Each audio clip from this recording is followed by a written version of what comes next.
Hello guys, welcome to our YouTube channel GS and math classes by Sandeep. आज हम एक class 9th का जो पहला चैप्टर है जिसको हम लोग बोलते हैं, जिसका नाम है पदार्थ की संरचना एवं अणु। यानी कि हम कहेंगे कि जो पदार्थ होते हैं जिससे हम लोग क्या बोलते हैं, मैटर बोलते हैं। क्या बोलते हैं? मैटर बोलते हैं। यानी कि पदार्थ के बारे में हम लोग आज जानेंगे कि पदार्थ होता क्या है। ठीक है, तो इसको हम लोग शुरू करते हैं। क्योंकि वीडियो लंबा ना हो इसलिए हम कम शब्दों में चीज़ों को जानेंगे। देखिए, सबसे पहले बात किया है पदार्थ या द्रव्य। तो हम आपको ये बता दें कि जो चाहे पदार्थ हो चाहे द्रव्य कहे, ये दोनों चीज़ें एक ही होती हैं। यानी कि कभी कभी क्वेश्चंस में क्या कर देता है, कभी कभी क्वेश्चन में आपसे कहेगा कि द्रव्य क्या होता है और कभी कभी कहेगा कि पदार्थ क्या होता है। तो कुछ बच्चे क्या होते हैं, इसमें कन्फ्यूज रहते हैं। तो कन्फ्यूज नहीं होना है, चाहे आपसे द्रव्य कहे चाहे आपसे पदार्थ कहे, दोनों चीज़ें एक ही होती हैं। अब देखिए क्या होता है। ये कह रहा है हमारे चारों ओर स्थित भिन्न भिन्न वस्तुएं जैसे जल, हवा, नमक, किताब, कंप्यूटर आदि सभी द्रव्य या पदार्थ है। यानी कि हम इसकी बात करते हैं कि पदार्थ के बारे में। पदार्थ क्या होता है? पदार्थ जो होता है, हमारे आसपास जो भी चीज़ें हैं सब क्या हैं? पदार्थ ही हैं। क्या हैं? पदार्थ हैं। कहने का मतलब ये है कि पदार्थ का एक गुण होता है। वह गुण क्या है हम आपको बताने का प्रयत्न कर रहे हैं, आप लोग ध्यान से समझेंगे। पदार्थ क्या होता है कि जैसे पदार्थ की बात हम कर रहे हैं, पदार्थ की, तो पदार्थ क्या होता है? पदार्थ जैसे ये कोई वस्तु है, वस्तु है, तो इसमें क्या हो जाएगा, इसमें कुछ द्रव्यमान होगा, ठीक है, और ये क्या हो जाएगा, ये स्थान को कवर करेगा, यानी कि स्थान घेरेगा। तो ऐसे कण जो द्रव्यमान रखें और स्थान घेरें, वो क्या कहलाएंगे? वो पदार्थ कहलाएंगे। ठीक है, अब इसके बारे में कुछ बातें और हम आपको बताते हैं। पदार्थ में क्या होता है, जो पदार्थ होते हैं इनमें आकार और आयतन, ये दो शब्द से क्वेश्चन पूछा जाता है। अब आकार और आयतन की बात आता है। आयतन मतलब कि जितने वस्तुओं से मिलकर वो बना, जितने कणों से मिलकर वो वस्तु बना रहता है, ठीक है ना। तो क्या अगर हम एक ठोस की बात करें, जैसे कोई लोहे के से बनी हुई वस्तु है, कोई लोहे से बनी हुई वस्तु है, अब इसका जो आकार है, इसको आप कहीं भी रखेंगे तो इसकी आकृति में कोई परिवर्तन आएगा? आप कहेंगे नहीं, कोई भी परिवर्तन नहीं आएगा। लेकिन अगर हम इसकी बात करें आयतन की, तो एक बात बताइए, इसको आप कहीं भी ले जाइए, कहीं भी रखिए, ये जितने कणों से मिलकर बना है उतने ही कण उसके अंदर तब भी हैं। यानी कि जो पदार्थ में ठोस होंगे, यानी कि पदार्थ का जो पहला अवस्था है वो क्या है? ठोस अवस्था। तो हम ठोस की बात कर रहे हैं कि जो ठोस होंगे उसमें क्या होता है? आकार और आयतन निश्चित होता है। पदार्थ की जो पहली अवस्था होती है उसमें क्या होता है? जो आकार और आयतन होता है वो क्या होता है? निश्चित होता है। ठीक है ना। तो ये होते हैं ठोस की बातें, पदार्थ के प्रकार के। अब हम बात करते हैं आगे इसके।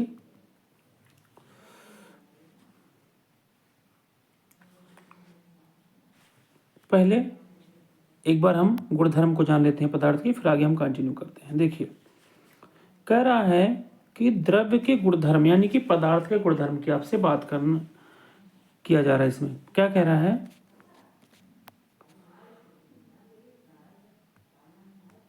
देखिए, पहले दिया है द्रव्य के कणों के मध्य रिक्त स्थान होता है। यानी कि पदार्थ के कणों के मध्य रिक्त स्थान होता है, यानी कि पदार्थ के कणों के बीच क्या होता है, रिक्त स्थान होता है। दूसरा, द्रव्य के कण निरंतर गतिशील होते हैं, यानी कि जो पदार्थ के कण होते हैं वो निरंतर क्या करते हैं, गतिशील रहते हैं, यानी कि गति की अवस्था में रहते हैं। और जो पदार्थ के कण एक दूसरे को क्या करते हैं, आकर्षित करते हैं, यानी कि जो पदार्थ के कण होंगे वो आपस में क्या करेंगे, एक दूसरे को अट्रैक्ट करते हैं। अब इसका क्या मतलब है ये समझते हैं हम। जो पदार्थ के कण होते हैं, जो पदार्थ के कण होते हैं वो क्या करते हैं, एक दूसरे को क्या करते हैं, एक दूसरे को आकर्षित करते हैं। क्या करते हैं, आकर्षित करते हैं। ठीक है, यानी कि अट्रैक्ट करते हैं, अट्रैक्ट करते हैं। ठीक है, आगे देखते हैं। अब क्या होगा कि इनके कुछ टाइप्स होंगे, इनके कुछ क्या हो जाएंगे, इनके कुछ टाइप्स होंगे, उस टाइप्स को हम जानते हैं। देखिए क्या कह रहा है, पहला, ठीक है ना, इनके कुछ टाइप्स में पहला हम देखते हैं जो पदार्थ के, पहला क्या हो जाता है, शुद्ध पदार्थ, यानी कि प्योर मैटर। ये क्या होते हैं, ऐसे द्रव्य जिनमें एक ही प्रकार के घटक या अवयव होते हैं उन्हें शुद्ध पदार्थ कहते हैं। जैसे कि अगर हम बात करें लोहे की एग्जाम्पल में, तो लोहा जो होता है एक ही प्रकार के कणों से मिलकर बना, ऐसा नहीं है कि लोहे में किसी और चीज़ को लाकर मिलाया जाता, उसमें लोहा ही होता है सब, तो ये क्या हो जाएगा, शुद्ध पदार्थ। सोना, सोने में सिर्फ सोना ही होता है और कोई कण नहीं, और कोई तत्व ना, और कोई पदार्थ नहीं होता, वो क्या होता है, सोना ही होता है। जल हमारा देखिए, जल H2O, ऑक्सीजन O2, ये सब क्या हैं, ये सब जो हैं ये शुद्ध पदार्थ हैं, यानी शुद्ध तत्व हैं। ठीक है, अशुद्ध द्रव्य क्या है समझिएगा, ऐसे द्रव्य जिनमें एक से अधिक प्रकार के घटक या अवयव होते हैं, यानी कि वो कई चीज़ों से मिलकर बने होते हैं। जैसे मिट्टी, मिट्टी क्या होता है, मिट्टी चट्टान के टूटने के पश्चात निर्मित होता है।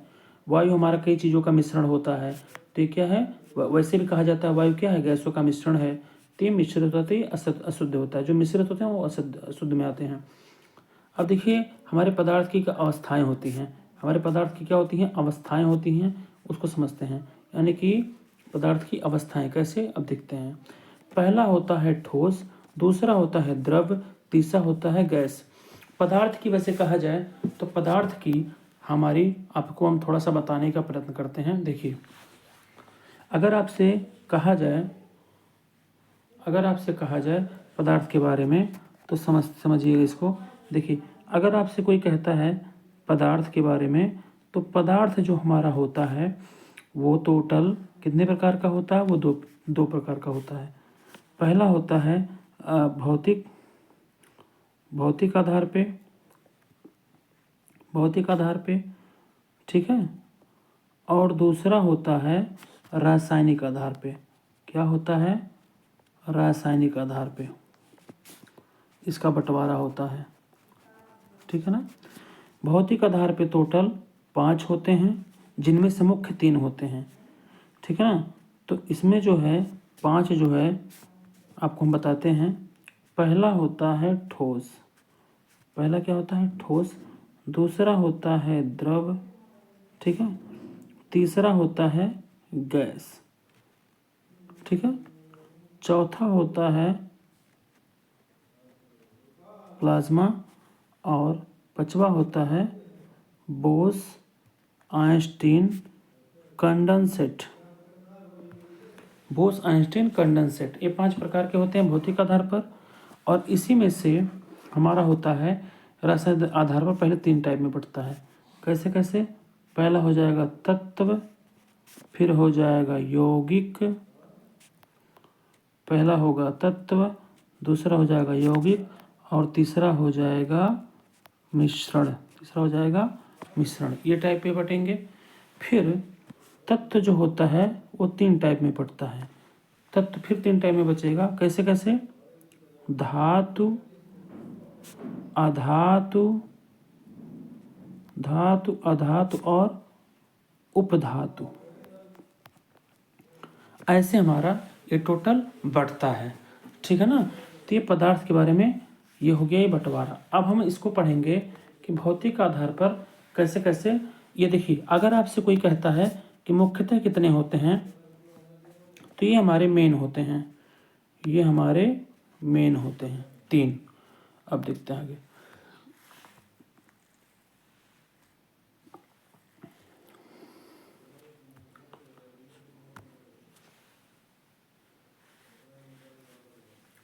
अब इसमें से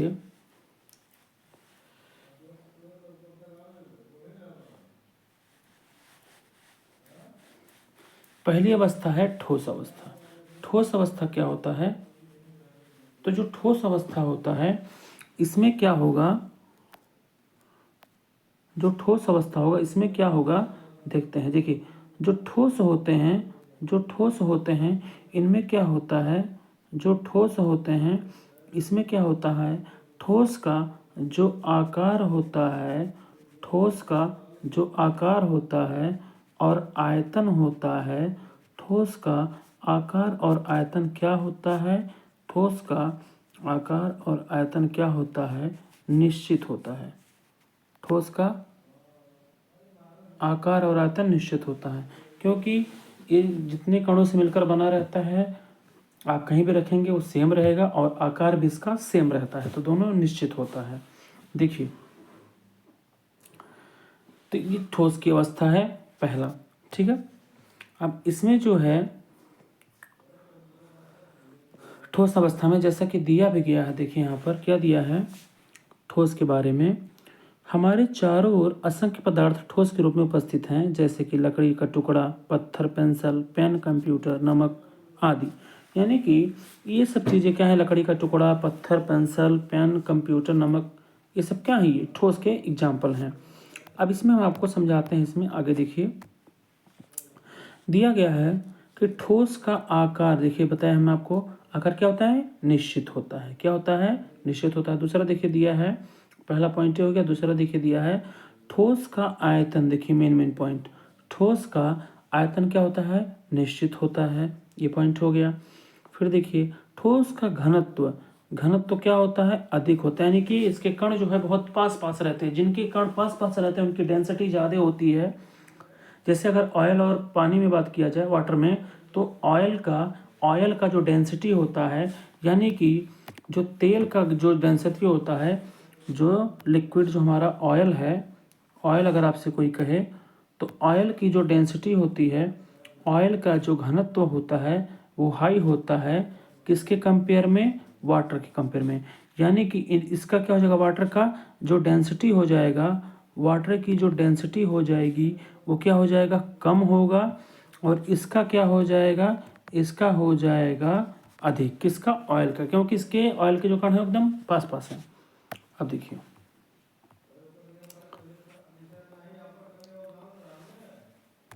अब देखो,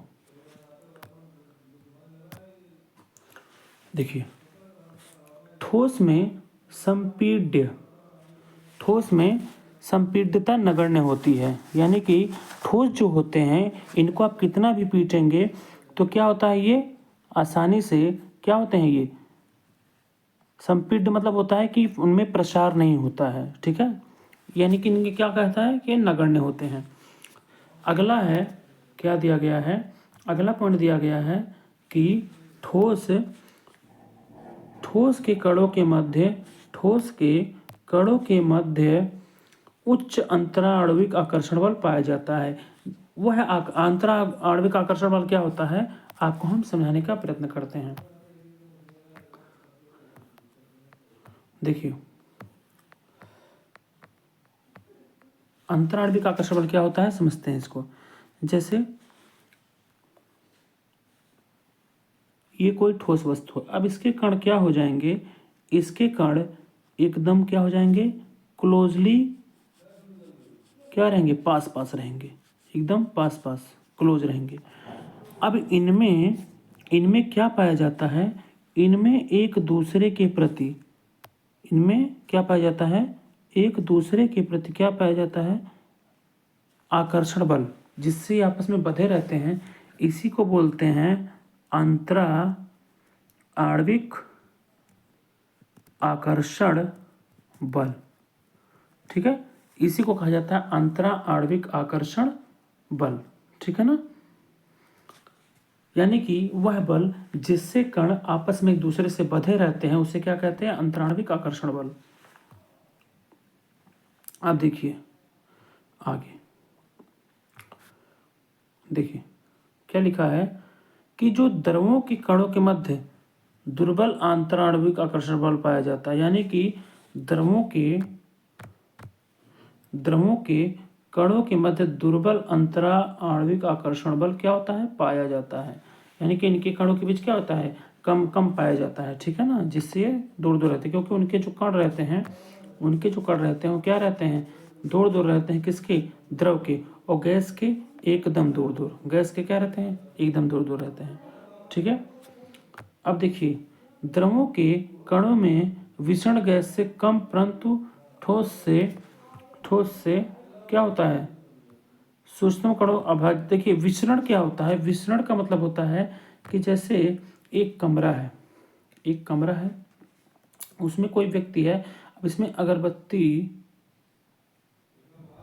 जलाया गया और इसमें देखिए इसके जो सुगंध रहते हैं वो दूर दूर तक पूरे कमरे में फैल जाते हैं। यानी कि उच्च सांद्रता से क्या कहा जाता है, विसरण के लिए, विसरण के लिए कंडीशन है, विसरण के लिए ये कंडीशन होता है, विसरण के लिए ये कंडीशन होता है, ये क्या करता है विसरण, यानी कि उच्च सांद्रता से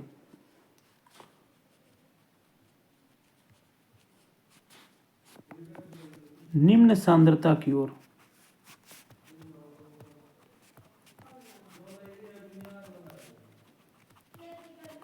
ये प्रक्रिया क्या कहलाता है, ये प्रक्रिया हमारा क्या कहलाता है, विसरण कहलाता है। ये जो विसरण की प्रक्रिया होती है उच्च सांद्रता से निम्न सांद्रता की ओर होती है, ठीक है। अब देखिए गैसीय अवस्था के बारे में आपसे हम बात करते हैं थोड़ा। गैसीय अवस्था में क्या होता है, गैसीय अवस्था में जैसे इसके जो कण रहते हैं वो क्या रहते हैं, गैसीय अवस्था में इसके जो कण रहते हैं वो दूर दूर रहते हैं, इसके जो कण होते हैं क्या होते हैं, दूर दूर पाए जाते हैं, जिससे इनके जो कण आपस में अधिक मोशन कर पाते हैं, ठीक है ना। हमारे आसपास उपस्थित बायोगैस सर्वश्रेष्ठ उदाहरण है oxygen, nitrogen, organ, carbon dioxide, ये क्या हैं, ये इसके उदाहरण हैं। गैसों का आकार, अच्छा देखिए द्रवों में आपको मैंने नहीं बताया कि द्रवों का जो आकार होता है वो क्या होता है, द्रवों का जो आकार होता है वो अनिश्चित होता है और आयतन निश्चित होता है। इसका क्या मतलब है, इसका मतलब ये है कि जो द्रव होते हैं उनको आप जिस बर्तन में आप डालेंगे, जैसे मैंने आपको द्रव के बारे में एग्जाम्पल नहीं बताया था, मैं आपको द्रव के बारे में बताता हूँ, जिसको हम बोलते हैं लिक्विड, क्या बोलते हैं, लिक्विड बोलते हैं। ये क्या होता है, जैसे ये नहीं, इसको बता रहे दूसरा, देखिए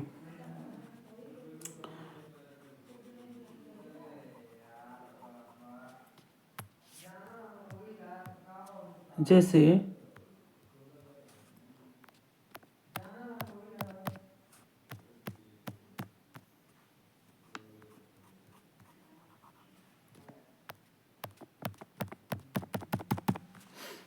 आपको हम द्रव के बारे में बताने का प्रयत्न कर रहे हैं, समझिएगा। जैसे ये कोई ग्लास है और इसमें क्या है, पानी है, पानी। अब इसको हम इस तरह के बर्तन में डालेंगे इसको, तो जैसे आप इसमें डालेंगे ये क्या कर लेगा, इसका शेप ले लेगा। यानी कि जो द्रव होता है उसका क्या होता है, जो उसका शेप होता है, जो द्रव का शेप होता है वो अनिश्चित रहता है। आप जिस बर्तन में डालेंगे वो क्या हो जाएगा, उसी का आकार ले लेगा, लेकिन जो क्वांटिटी है वो क्या है, वो सेम रहेगी, क्वांटिटी नहीं बदलेगी। इसलिए जो द्रव होते हैं उनका आकार जो होता है वो अनिश्चित होता है लेकिन आयतन निश्चित होता है, ठीक है ना। अब देखिए गैस के बारे में, तो गैस जो होता है इसमें दोनों अनिश्चित होता है, यानी कि कहाँ लिखा है, देखिए गैस का आकार अनिश्चित होता है और आयतन भी क्या होता है, अनिश्चित होता है। यानी कि इसमें आकार और आयतन दोनों क्या हो जाएंगे, अनिश्चित हो जाएंगे। और गैस का घनत्व तो अत्यंत कम होता है। गैस का घनत्व तो क्या होता है, अत्यंत कम होता है, क्योंकि इसके कण बहुत दूर दूर होते हैं। गैस में संपीड्यता अत्यधिक होती है। गैस में क्या हो जाएगा, बहुत अधिक, यानी इनका विस्तार संभव है। गैसों के कणों के मध्य अंतराल आणविक आकर्षण बल नगण्य होता है, यानी कि एकदम ना के बराबर होता है इसमें अंतराणविक आकर्षण बल, यानी कि जो इनके कण होते हैं वो दूर दूर रहते हैं। इसकी वजह से गैस के कणों में विसरण अधिक होता है। क्या कह रहा है, गैस के कणों में विसरण अधिक होता है, यानी कि इनके जो कण होंगे वो अधिक विसरण करेंगे, यानी कि उच्च सांद्रता से निम्न सांद्रता की ओर ये ज़्यादा होता है इनका। ठीक है ना। तो आज हम इसको यहीं तक रखते हैं, क्योंकि वीडियो आपका ज़्यादा लंबा हो जाएगा, जो कि हम नहीं चाहते। इसके नेक्स्ट पार्ट यानी पार्ट 2 में हम इसके आगे कंटिन्यू करेंगे। आज हम आपसे ठोस द्रव गैस के बारे में बात की है। किसके बारे में बात की है, ठोस द्रव गैस के बारे में आपसे हम बात किए हैं। ठीक है।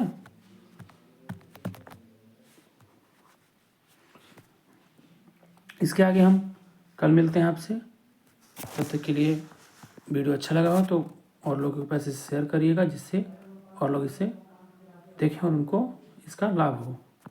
बहुत बहुत धन्यवाद।